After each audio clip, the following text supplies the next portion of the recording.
Coming up in This Week in Computer Hardware, Amazon's got new Echoes. Toshiba's selling their memory business, the newest, fastest consumer CPU ever. The crown goes to Intel and their 18-core $2,000 CPU. All that and more coming up next on TWiCH.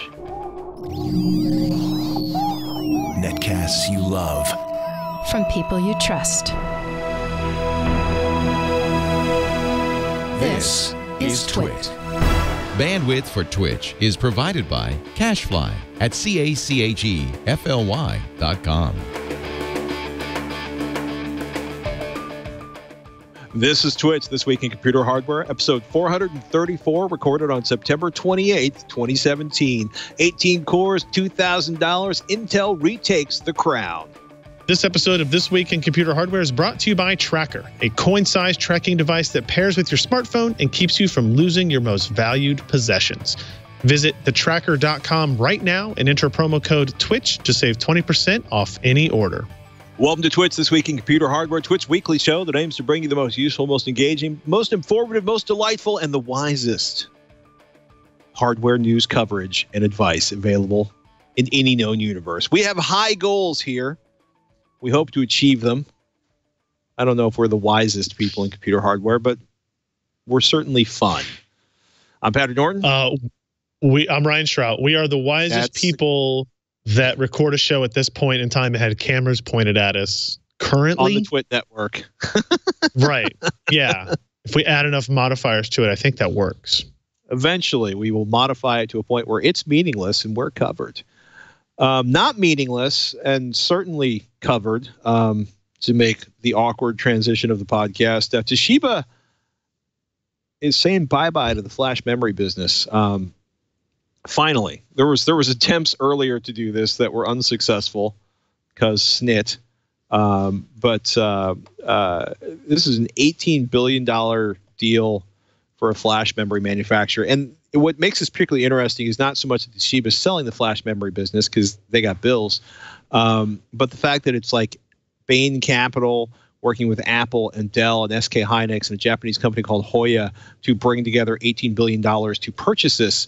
You may also remember that Toshiba is in a partnership with Western Digital, who I think are kind of pissed because they would have liked to have at least had the chance to purchase this before Toshiba decided to sell it off.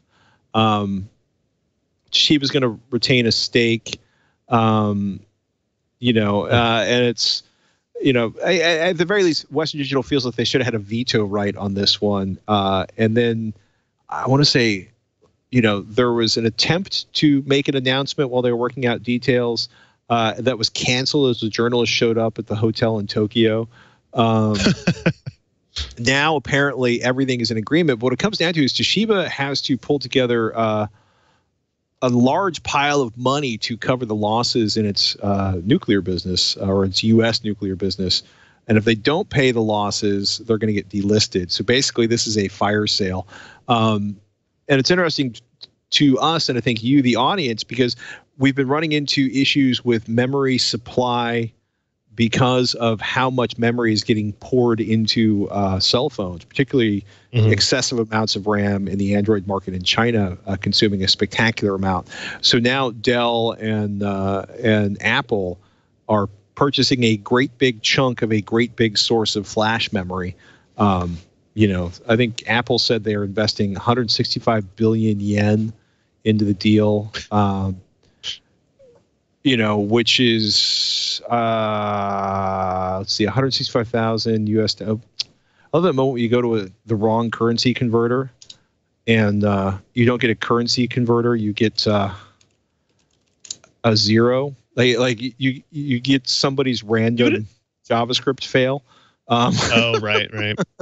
instead of the actual value you're looking for. But 165, that's pretty funny. I'm also laughing because now I have like the inability to punch a large enough number. That would be 1 billion, basically $1.5 billion. Okay. Which is a fair chunk of money. I don't have enough zeros in this. Yeah, no, that's enough zeros. But quote, Toshiba has been an important partner to Apple for many years. We're proud to support the next phase of that development, which given that, Apple has something like $150 billion squirreled away in New York banks by way of Ireland. They could have underwritten this entire deal. So this is like, change in the couch for them. Oh, you need money for beer? Let me look at a couch. So in the meanwhile, Western Digital is threatening legal action to block the sale. I think it's going to be interesting to see. I think it's going to be interesting to see how this plays out. And I will be curious to see whether or not this provides, additional opportunities or opportunities for less expensive parts for, Dell and for Apple. I don't know. It's interesting. It's interesting to watch stuff like this go down simply because it's just a huge amount of money on a very, very large company that produces a whole lot of product. So I don't know. We'll see. Yeah. We'll see. I mean, it could fundamentally, let me take that back. I don't think it will fundamentally shift anything, but in the long term, it gives these players that might be in, buying interests a little bit more control over the direction of the technology as well as the inventory, right? So if Apple had specific requests for flash, controllers or NAND technology that would improve stuff on their end, this is their opportunity to have a little bit more say in it than they might have had otherwise. Because we cut the check, people. That's right. Oh, my goodness. Speaking of cutting a check, pre-orders are running with abandon, whatever that means. Floods of pre-orders. People are excited, to say the very, very least, about Amazon's latest round of Echoes. I'm going to try not to say ALEXA as much as possible, but like 6 new members of the ALEXA family. And what we're talking about here is a new, much more stylish and capable of blending into your home decor version of the Echo, $99. The Echo Plus, $150, also with the decorator-friendly fabrics and such. And those are getting a built-in smart home hub. The Echo Spot, which is not going to ship until December, but it's essentially like a magic 8-ball Echo. It's a little round device that's supposed to sit like on your bedside table. It's got a little round screen on it. It's going to display the weather information, and it's got a camera. So Amazon will have a camera in your bedroom next to your bed, which doesn't worry me at all. But that's $130. I'm kind of fascinated and slightly terrified by the Echo Spot. They've got a 4K Ultra HD Fire TV. It's essentially an HDMI dongle. The Echo Connect, which turns an Echo into a speakerphone, and Echo buttons, which I was excited because I'm a big fan of Logitech's pop buttons. But it turns out these are like video gaming buttons that will communicate with your Amazon Echo. Or as they like to put it, bringing even more fun and play to your home with a collection of connected products, Alexa gadgets that enhance voice interactions with compatible Echo devices. Fun and playful products that enhance voice interactions, which really has me excited about Beat the Intro, Dungeon Escape, and Sounds Fun with Mike Epps.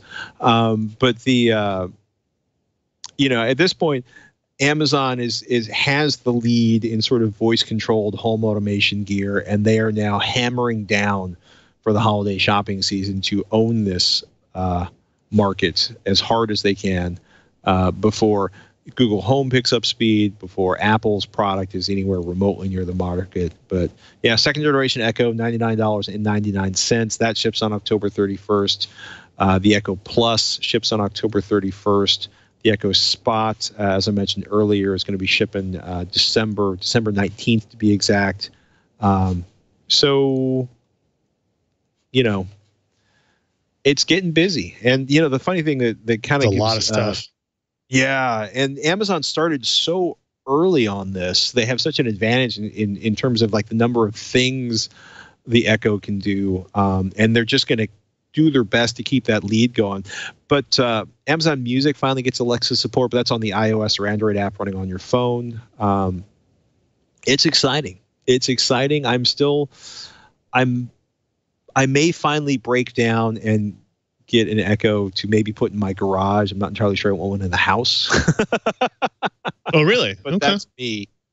In other news, Google pulled Yahoo off of the Echo Show. That's the Echo with the big screen for watching video. So no more YouTube recipes, or at least until they finish working out whatever deal they're working on, which probably involves getting more, subscribers or forcing longer duration times for views on the Echo Show. The Echo Dot's still $50. Anker's Eufy Genie is a $35 version of the Echo Dot. So this is kind of big in picking up steam. It's a whole lot of Echoes going on. In a completely different direction, let us discuss removing aliasing with an HDMI cable. So are we talking about, like, since everybody's frustrated with anti-aliasing on their GPUs, somebody came up with a cable, Marseille's M cable, that will allow you to remove aliasing at the cable level? How does that even work? So I haven't have it sitting on the table. If you look, so it may be hard to tell on the video here, but this end of the cable, let me move it over here. There you go. It's just like a taller connector, and it actually has a USB cable coming out of it too for power. There's actually a small DSP inside that connector, right? And that's why it's directional, right? Like, so this says TV and this says source, right? So you have to plug it into this goes into your console or your PC or whatever, and then this side goes into the TV. And there's basically a little DSP chip in there that does incredibly low latency, essentially unrecognizable latency, like, less than a millisecond. Right. And it does, fairly basic levels of anti-aliasing, but noticeable amounts of anti-aliasing. And it does it all on the fly, in irrelevant of the source or the content or whatever, which is both good and bad in some ways. And before I talk about the price, it's worth mentioning that it does work. Like, I bought it thinking this is snake oil. It's not going to do anything. It's just one of those things that diamond encrusted Ethernet cables are, right. That type of deal. But it actually does do stuff, right? So we tested Hitman, Rise of the Tomb Raider, and then we looked at Unreal Tournament 2004, an older game that didn't have any AA support. And the amount of work that cable does is roughly equivalent to like Hitman's SMAA, really? Or Rise of the Tomb Raider's FXAA, which are post-processing filtered anti-aliasings, right? So it's not super sample AA, it's not multi-sample AA that happens in the game engine level. It's, FXAA, SMAA are after the image has been rendered, there's like a compute thread that runs that looks at the whole image afterwards. And that's essentially what this does in real time as well. It's a little bit less sophisticated. But, like, for example, it was almost as good as the SMAA performance in Hitman. And actually, Alan and Ken decided it looked better than the FXAA implementation on Rise of the Tomb Raider, because that actually blurred the majority of the screen, whereas this cable only did, it improved the edges, and like in the distant, if you look at that screenshot there on the bottom one, in the distant area, it like muddies the like just above the opening on the temple or whatever a little bit compared to without the M cable in there.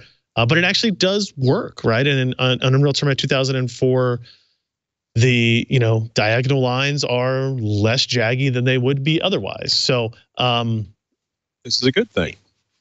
Yeah, it is. It's surprising now. And as you saw the screenshot there was no latency improvements. We use a latency tester that we use for TVs and displays that we swap in a regular plain HDMI cable in this one, and we saw essentially no difference inside of a millisecond difference between the two different cables. So that part of it matches up to their claims as well. The problem is this cable is $150. Oh, and the other problem I forgot to. Well, so let me actually to touch on that. Like, it's cheaper than a new GPU, but you would be much better as a PC gamer at the very least to invest that $150 towards a faster video card than you would have been buying otherwise. Now, if you're not buying a new video card, I would still recommend not buying this and instead save that $150 to when you are going to buy a video card, and either buy a new one sooner or buy a better one. right? Because for $150, you can go from a 1070 to a 1080 almost, and you can go from a 1060 to a 1070 and still have money left over for that $150. So, and then with that extra GPU power, you can either apply different anti-aliasing, or you can increase your resolution, or you can increase your frame rate. You get a lot more flexibility with that investment of $150. If you're a console gamer that's like you're tied to your Xbox 360 or your PS3, you don't have settings, those games don't implement a lot of anti-aliasing, and in a lot of instances, a cable like this might be an interesting investment, right? I don't want to say investment. It's not an investment or anything. It might be an interesting purchase, but $150 is a hard to swallow, really, for a cable. The other kind of downside is there's no way to turn it off. Like if there's a particular game that doesn't look good through that cable, but all the other ones do, if you want to turn it off, you actually have to change the HDMI cable, because even though it does have this USB connection for power, if you don't have that plugged in, nothing works. Like you don't get video with no processing, you just get no video through it at all. It's like it's not making the connection. So what I would like, if I could tell them to change one thing, it would be make it so that if you unplug the USB cable or put a little switch on the side that disables the processing. Right. Otherwise, it's a surprisingly neat thing to see. And if you're watching this on the live stream and the video, I must say, you're not going to be able to tell the differences through compressed video through YouTube or whoever you're watching this on. You should go to the story and like download the pictures locally on your PC and look at them and kind of zoom in on the areas you think might be interesting. We kind of point out some spaces to do that, but it's neater than I thought, but I don't know how many people I'd recommend to do it. Like the SNES Classic comes out tomorrow. We're interested to plug this into that, right? So taking 16-bit graphics that have a lot of aliasing and seeing what this cable does to it. I predict it will look really bad, but you don't know. We'll see. It's just kind of a neat little thing, I guess. That didn't expect it to work, but it does. It does. It does what it says in the tin, which is so delightful. So unlikely. Oh my goodness. Intel Core i9-7980XE and 7960X. Skylake X at $1,999 and 18 cores. This is much smaller than a Threadripper. It has some architectural advantages over the Threadripper, I think I feel comfortable in saying. But is any processor worth $2,000? Probably not for your average user, but boy, a Threadripper 1900X is like 8 cores, 16 threads for $549. The 1950X is 16 cores, 32 threads for $999. And then 18 cores, 36 threads for $2,000, or roughly twice the cost of a Threadripper 1950X. Yeah. It's a big jump. Yeah, it's a pretty big jump, right? And the thing is for Intel, like none of this is really new. We've known this for a while. They've told us what the prices were going to be when they first announced all these parts. So we knew that the 16-core part from Intel was going to be $700 more than the 16-core part from AMD, and that the 18-core part would be $300 even above that. So no surprises on the pricing. The quick and dirty of this is in single-threaded workloads. If you look at that table of clock speeds, you'll notice a couple of things. The Max Turbo Boost, or Turbo Boost Max 3.0 of even the 18-core part is 4.4 gigahertz, right? And that's on the 18-core, the 16-core, the 14, and the 12. And only at the 10 and the 8 do you see a 100 megahertz jump over that.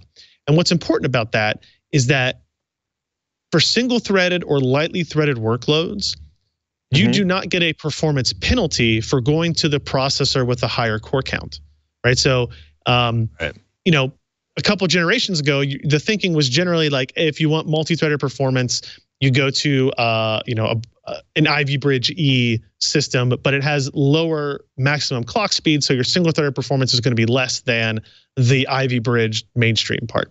And that's not really the case anymore. And this is all part of Intel's ability to pick the most favorite core, to find out which core can clock highest without affecting the other cores, and the ability to independently control voltage and that type of stuff. basically gives them the ability to do this so that you don't suffer single-threaded performance when you buy that super high core count part. You just get more multi-threaded performance out of it. You're paying a lot for that, to be fair still, right? Like you're still paying a lot, but the net is the 7980XE, the 18 core processor, compared to is about 30 to 35% faster in single-threaded workloads than the Threadripper 1950X. Whoa. So, yeah. So if you look at the 1950X, its turbo clock is 4 gigahertz, but its base clock is 3.4. So probably you're in single-threaded workloads, you're probably hitting around 4 there, as opposed to 4.4 on the Intel. And we know Intel has, you know, better IPC, better single-threaded performance, and then obviously for multi-threaded, you're getting 2 more cores as well. So you're getting 30-35% better single-threaded perf on these high-end Skylake X parts, but in multi-threaded stuff like Cinebench, Pavre, X264 encode, that difference is like 10 to 12%. And that's the advantage going to the 7980XE. So 2 more cores going from 16 to 18, but the IPC improvements and the clock speed differences, you're getting about 10% better improvement, which is still there. So if you're a person who cares only about performance and, you know, $1,000 for your project or your business environment is not a big deal, then you're going to get 10% better perf there. But if you look at the sections of this review that look at performance per dollar, you know, the benefit is still clearly in AMD's favor, right? They're still, you know, way ahead. Now skip past these single-threaded workloads because these don't look good for anybody except the low core count parts that are less expensive. But yeah, if you look through here, those last 4 graphs, these are multi-threaded workloads, and you can see that the Threadripper parts, the 1950X, the 1920X, they are well above the performance per dollar metric that you get compared to the 16 and 18 core Skylake X parts. So, you know, basically with this CPU, these 2 CPUs, Intel does one thing that it wanted to do, which was they got the performance crown back. They can claim that they're the fastest consumer processor available. They've done that. But which must, like us being the wisest, you know, hardware enthusiasts that record a podcast, that kind of the corollary to this is it's also the most expensive consumer part you can buy. I kind of make an analogy to the Titan XP, right? The Titan XP is what, $1,500 or something like that, right? $1,200, whatever it is. It's only 5 to 10% faster than the 1080 Ti, but it's 50% or 80% more expensive, or whatever it happens to be, right?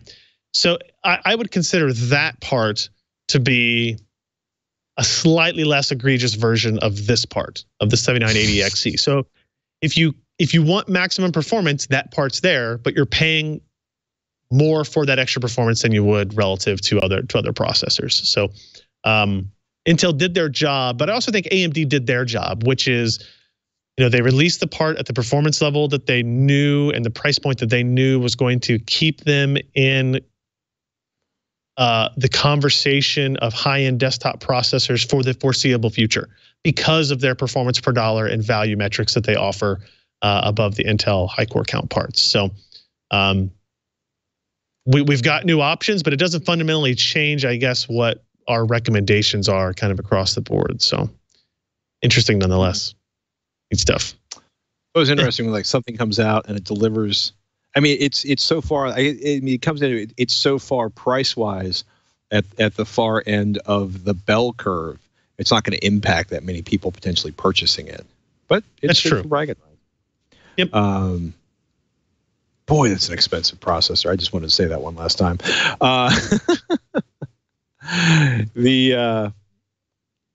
Man, this is kind of fun. Intel Core i9 7980XE pushed to 6.1 gigahertz on all cores. Yes, they were using liquid nitrogen. You know, they've got the little cup there welded up, strapped down to the processor. They're trying to keep it from getting moisture all over the motherboard, which is always a nightmare when you're trying to use liquid nitrogen for overclocking, having suffered that experience. Following a D-lid Duradauer slathered the bare die, I hope I said his name right, and surrounded the PCB with polymer-based cryonaut TIM and reattached the HAS to prepare for the extreme overclock. He even attempted to mill out the middle of the IHS to achieve a balance between direct die cooling and using the IHS to prevent bending the PCB and spread out the pressure from the LN2 cooler block, but ran into inconsistent results between runs and opted not to proceed with that method, writes Tim Very. This is crazy. An Asus Rampage 6 Apex X299 motherboard, the Core i9 7980XE at an Asus ROG event. All 18 cores plus hyper-threading to 6.1 gigahertz for a CPU-Z validation. And this is, like land speed records. It doesn't have a lot of relationship to any sort of daily driving you might do, but it's always kind of fun to watch. Right, exactly. Yeah. Did you see? Did you note the power consumption? No. So we didn't mention this when we were talking about our review, but in our overclocking session of that, so this is a 165 watt TDP part, which arguably probably draws a little bit more than that, even at stock settings. When overclocked, it was drawing 450 watts, 400 to 450 watts of power when fully overclocked. An impressive overclock for even us of 4.3 gigahertz on all cores, giving us 25 to 27% better perf for 400 watts of power going to a CPU. If you look at this overclock result at 6.1 with LN2, it looks like he is using, what is it? Where's the number? 840 watts.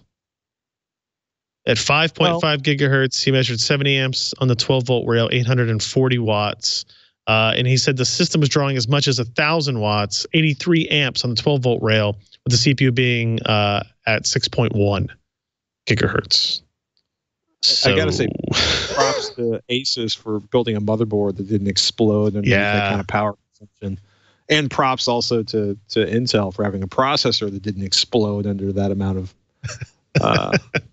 power consumption. Admittedly, the cooling from the liquid nitrogen probably assisted in the not exploding, but it's still that is a lot of power to be shoving through a processor. That was also LN2 overclocked GPU. He set 5 world records or something that day. So yeah, a lot of good stuff going there. He does some impressive videos. He's a guy to watch for sure.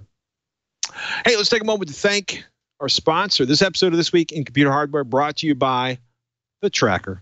Your phone, your wallet, your keys, they're plotting against you, hiding somewhere, trying to make you late, complicate your life, destroy the family with the disharmony of not being able to find the thing you need when you need it. Well, hey, 8 years ago, Tracker changed everything when they released their first tracking device. And now they've done it again with the all-new Tracker Pixel. With Tracker Pixel, you'll never worry about losing your things again. It's the lightest Bluetooth tracking device on the market. You place the Tracker Pixel on whatever you tend to lose, your keys, your wallet, your cat. It is small enough to fit in your smallest items. It's tiny, people. When you misplace an item that has the Tracker Pixel attached, use your smartphone, and a 90 decibel alert will help you find it in seconds. 90 decibel, kind of loud, should make it easy to find it, even if it's under the cat at the time you set the alarm. And if it is under the cat at the time you set the alarm, you'll probably know exactly where it is because the cat's going to hit the ceiling, because 90 decibels, that's loud. It makes it easy to find. Oh, man. It's cool. Even has powerful LED lights, so you can find your items in the dark. If you've ever dropped keys in the backyard, this is an epic improvement. Lose your phone, just press your button on the Tracker Pixel. Your phone rings even if it's on silent. Hopefully that's not under the couch. You can even locate an item if it's miles away, because every Tracker user is part of the largest crowd locate network in the world. As soon as they cruise by your lost thing, you'll have an idea where to go to get it. It's so cool. Tracker's 30-day money-back guarantee means you truly have nothing to lose. Go to thetracker.com and enter the promo code TWiCH to save 20% off any order. That's THETRACKR.com, promo code TWiCH, and get 20% off. And we want to thank Tracker for their support of This Week in Computer Hardware. It's cool. I really like the Pixels are so much more friendly to my lifestyle. If I have a lifestyle, I'm not like an Instagram personality. My lifestyle It's nice to have smaller things that do the same job. And it's loud. 90 dB is loud, people. That's really cool. In any case, thetracker.com, promo code TWiCH, 20% off any order. That is a fantastic deal and just the thing as we're heading into the busy holiday shopping season. Just get it out of the way now. Take care of business, and then you can relax and eat cheese and holiday tasties when the actual holiday comes around. LG's V30, the latest wonder phone for audio geeks. Okay, it has cool cameras. It's got the super wide angle lens. It actually finally has a ship date. Mostly I'm excited about the quad DAX on this one. It's got a pretty spectacular audio section, and props to LG for experimenting with exciting things, at least, you know, above and beyond going like, we have the world's fastest mobile processor this week. It's a cool phone. I like it. I like the concept. LG V30 goes on sale October 5th at Verizon. Price TBD. October 6th on AT&T for $810 or $27 a month for 30 months. October 13th on T-Mobile, $800 or $80 down and $30 a month for 2 years. 5G capable, at least according to AT&T. What that means, we'll know more when there's an actual real 5G to test with for normal human beings. But I'm just kind of stoked. We've been kind of watching them leak information on this for a while, and I hope to get a chance to do some quality listening with one in the near future. And then Intel announced its its 8th gen core architecture. Not the first 810 core processor, even though the 810 core processor was much like the 8th generation iPhone, which was actually an iPhone 7S with a different number. But is this it? This is the official Coffee Lake architecture? Yeah. There's a ringing endorsement. Yeah. I'm going to be honest with you. There's not a whole lot new here from an architectural standpoint, right? From a product standpoint, there's actually more information and more exciting new stuff here than I expected there to be when we first heard about this, early in the year. So Coffee Lake is essentially it's the same microarchitecture. It's the same ring bus design. Nothing really changes. Same DDR4 memory speeds, all that type of stuff. What they've done is they've increased core counts, right? So this is your 6-core, 12-thread Core i7s, your 6-core, 6-thread Core i5s, and your 4-core, 4-thread Core i3s. And that's actually kind of a really big deal. If you look at that table there, it kind of gives you all the information you need, right? Because essentially the Core i7 8700K, which will be the new flagship mainstream part, is going to be $359, which is only $20 more than the launch price of the 7700K. But you're going from 4 cores, 8 threads to 6 cores, 12 threads. And not only are you getting more cores, you're getting more clock speed as well. Now the turbo boost speed goes from 4.5 to 4.7 gigahertz on this part. You get a little bit more cache as well. That's kind of impressive, right? So yeah, 200 megahertz more speed, 50% more cores, $20 upgrade in price. The caveat being you will need a new motherboard for all this, right? This is Z370 chipset coming out. AMD tells us that it's because that the power delivery had to be adjusted some on the CPU in order to support 6 cores and then to allow overclocking of 6 cores. So that's why they're doing it. I know that's really disappointing. It's really frustrating to a lot of people who may have recently bought Z270 products. And you can't even use Kaby Lake processors on Z370 motherboards. So it's not backwards compatible in either direction either. So it is Coffee Lake processors only, Z270 chipset only, which means, unless this happens to be timing for you where you're going to build a new system, then that works out great. But if you were upgrading something, I could see being very frustrated that you can't put one of these identical architecture parts in your system, right? No change in memory channels, none of that type of stuff. We know you'd like to reuse the hundreds of dollars worth of components associated with your Intel processor, but you know what? We decided to take advantage of changes in the architecture to maximize the shareholder returns for all of our motherboard partners. Thank you, Intel. I'm almost to the point. But yeah. Well, go ahead. I mean, it's a completely valid complaint to have, right? And there's a whole lot of people that are in that mindset specifically. Even if you're just joking, there's a whole lot of people that are exactly in that. I would even go as far as to say, like, I would bet Intel didn't want to do this, right? Because probably motherboard vendors didn't really want to do this either. Maybe they did. Maybe I'm naive in this regard, but like, there's so many Z270 motherboards out there, and they were just getting started. Like, they haven't been out that long, less than a year ago. Like January is when those came out, right? I think they would have been just as willing to offer refreshed Z270 motherboards as they would suddenly have to carry and rebrand Z370s. But it is where it is. Also worth noting on that table, the Core i5s are now 6-core, 6-thread, and the Core i3s are 4-core, 4-thread. So this is clearly a reaction to, and I don't say that in a negative way, but like the Ryzen 7 and Ryzen 5 and Ryzen 3 launch, right? The Ryzen 3 launch was quad core, no SMT necessary parts. Ryzen 5 was quad core with SMT. And then their Ryzen 7 was 8-core with SMT. So what I think is interesting about those Ryzen 5 parts, I think it's six true cores versus, say you compare that to a previous gen quad core hyper-threaded part. Right? And 6 true cores in many workloads will probably be as fast as quad core hyper-threaded systems.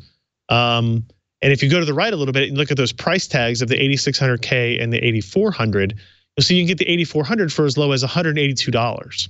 Right? So you can get a true 6-core processor for $182 that may in fact outperform something like the 6700K, 4700K, 4770 or whatever it was before that, right? And we don't have performance numbers. We can't talk about those until the 5th, but there's a chance that this will be kind of interesting. It will be interesting to see where all this shifts out, right? Because we got to look at these Ryzen 7s and these Ryzen 5s and how do they really compare to this product family?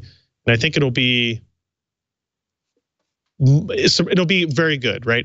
And what you don't have is in the first processor release story we talked about this week, which was Skylake X being like super expensive. So even though it was better performing than Threadripper, it happened to be super expensive. So you might be able to ignore it. If these are really, really good performers and they're, $359 and below, now if you're AMD, you actually have to think about what your reaction is going to be. What your plan is going to be to keep people interested in the Ryzen 7 and Ryzen 5 going forward. So I think, October 5th, they've already said when our reviews are allowed to go up and when they'll go on sale. So I guess, is that a week from today? Yeah. So next Thursday, we'll be able to talk about what the perf looks like of those parts. $117 for a Core i3 based part. And it's funny. We did a PC, a video editing PC build on Tech Thing a couple weeks ago, and one of the things I was kind of shocked to discover and kind of delighted by, because it kind of backed up my decisions and the parts I wanted, was that the PC Perspective hardware leaderboard is entirely dominated by Ryzen parts, from the AMD Ryzen 3 1300X at $130. To the AMD Ryzen 5 1600 for $210, to the AMD Ryzen 7 1700 at $295. It's not until you get into as of this week, the Dream System leaderboard is now an AMD Ryzen Threadripper 1950X, which was not the one last week. So now Ryzen's kind of swept the entire board at this point. I think it'll be very interesting to see how much Intel wants to kind of fight back on that. I mean, I've got a Dell XPS 27 all-in-one with an AMD Ryzen processor inside of it, and I never thought I'd see an all-in-one with another with an AMD processor. I haven't seen one in years, at least one that I actually wanted to use. So I think it's going to be a big fight going into Q4 with Intel trying to sort of regain momentum with the enthusiast parts and with the not so enthusiast parts. NVIDIA Shield TV SKU. What's the story on this one? I have an NVIDIA Shield just over there, that I haven't touched in probably 8 months. So if anybody's looking to buy one lightly used with a game controller and not a remote control, they're basically finally adding a third SKU to the Shield lineup. $180, 16 gigabytes with a remote, which is a pretty good deal compared to the initial ones. Yep. I would like more storage, but I always want more storage. $199.99 gets you basically another $20, gets you a gamepad, and then you go all the way up another $100, a 50% price increase to the Shield Pro, which has 500 gigabytes, a remote, and a gamepad. Is this pretty much just there for people who want an inexpensive 4K media player, an alternative to Roku or Apple TV? Yeah, it's basically they wanted to make sure that the Apple TV 4K did not have a price advantage on this. I will say I don't think like for $199 you get the controller, which is like a $60 product if you buy it by itself. So I would still buy the $199 variant of this. But I mean, clearly they just needed to have a SKU that price matched what Apple had for the 4K TV. Because for a while, the NVIDIA Shield was the only good quality, like high-end 4K device for cord cutters and whatnot. And then the Apple TV will clearly be a really strong competitor to that. What's also worth noting here, and it's not in this particular story, but it was just announced this morning, the Google Assistant support was added to the Shield TV. So now Google Assistant is integrated into the Shield TV. If you have one of those new controllers that I mentioned that's in the $199 version of the device, but not the $179 version, it has an always listening mode you can enable. So you can say, the key term of, okay, Google, whatever, right? And do all those things. I put a pause in there on purpose, trying to not activate everybody's phones, including my own. Very cool. Thank you. But you can do that, and now you can ask it to open up applications or play such and such on YouTube or whatever. And it's kind of neat because it's unique in that you get a visual result as well, right? As opposed to just an audio result from your phone or whatever. So it will display things up on your TV. I believe this Shield update also adds support for a SmartThings hub as well. So you can buy like a $15 USB device that plugs into the back of it, and it now becomes a SmartThings hub as well, which is, they're making this a lot of hubs coming out. Yeah, there are. Hubs everywhere. They're trying to make this as all-encompassing a device as possible. And in reality, it can only go as far as Android TV goes with it, but they've been doing a good job. The Plex application on Shield TV is really, really good. Does live TV. You can make it a Plex server. There's a lot of other things that this device does that other, like the Apple TV 4K just won't do. But $179 is a good option. I think $199 makes the most sense. I'm curious to get our Shield TV updated and try out this Google Assistant stuff and see if it works. Like ideally, what I would love to say is have my Google Assistant call it up and say, play Frozen on Plex. I don't know if Plex has integration through Google Assistant or if Netflix does or whatever, but that's the ideal target, right? Is that I don't have to go search through a menu system for a specific piece of content, but all of these applications, I think, need to integrate support for the Google Assistant API. And I just don't know if we're there yet. But I want them to be. I do. Please. We just want all the things. It's very simple. Just give us all the things when we need them for the least amount of money, and you will get nothing but enthusiastic praise from the two wisest people recording on this webcam and that webcam for TWiCH at this time of day on a weekly basis. Sorry. I don't know. It's a curious week. It's a couple big stories. Amazon on the move. Still waiting for Apple TV's home device. NVIDIA hub. Amazon hub. I think this is going to be a really interesting kind of holiday shopping season and heading into CES. I said it, CES 2018. Have you gotten your hotel rooms and your flights yet? I don't know. I feel like, we've been watching this sort of back and forth battle for the last 5 years, and I just feel like Amazon's got this huge lead And I'm very, very curious to see what else shows up to try to fight them for that, for lack of a more eloquent way of saying it. But I'm also, I got to say, as we're closing in towards the end of the year, I see nothing but fantastic, awesome PC parts for the money. And that makes me happy because performance for less money is kind of a huge deal in my universe. We just need the HDMI. We just need the GPU. It's been so long since I've been able to find an affordable GPU for sale anywhere. I've forgotten what they're called. I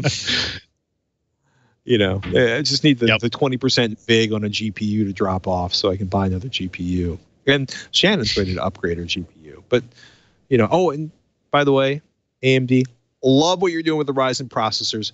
Start shipping the 56 and the 64 in volume. Please. Yep. Please. No argument here. With that, ladies and gentlemen, PCPer.com is the place to find all of Ryan's awesomeness, except when it shows up at certain places like MarketWatch that are not PCPer. But PCPer.com is the prime source of @RyanShroud awesomeness, except, of course, for @RyanShroud on the Twitters. You can find me at techthing.com. We actually reviewed Alienware as a new gaming keyboard, Alienware's new gaming mouse, and we did a benchmark looking at the Eero 2 performance versus the Eero performance on the Tech Thing that went live this morning. And we talk about DisplayPort over USB-C, which is a giant sack of awesome as far as I'm concerned. If you have a laptop with USB-C, think about using, USB. If your monitor supports USB-C, it is the way to go. Just saying. I'm just going to lay that out there and let y'all know that's what I'm thinking about. And AVXL is the podcast I reported with Robert Heron, which we talk about home theater and headphones and stereo and audio. And boy, we actually talked about vinyl today. I'm going from one of my once every 5 years attempt to find the awesomeness in vinyl that is not there in digital. And I will talk about that. Let me know what you find. I will let I'm you excited. know. Yeah, you sound like it. You really sound like it. In any case, twitch.tv/twitch. It is not the Twitch network. It is the Twit network. And Twitch can be found at twit.tv/twitch. That's where you can find all of the older episodes and information on how to subscribe. If you enjoy the podcast, please share it with your friends. Let them know about it. And thank you, as always, for listening. I'm Patrick Norton. I'm Ryan Shroud. See you next week on Twitch.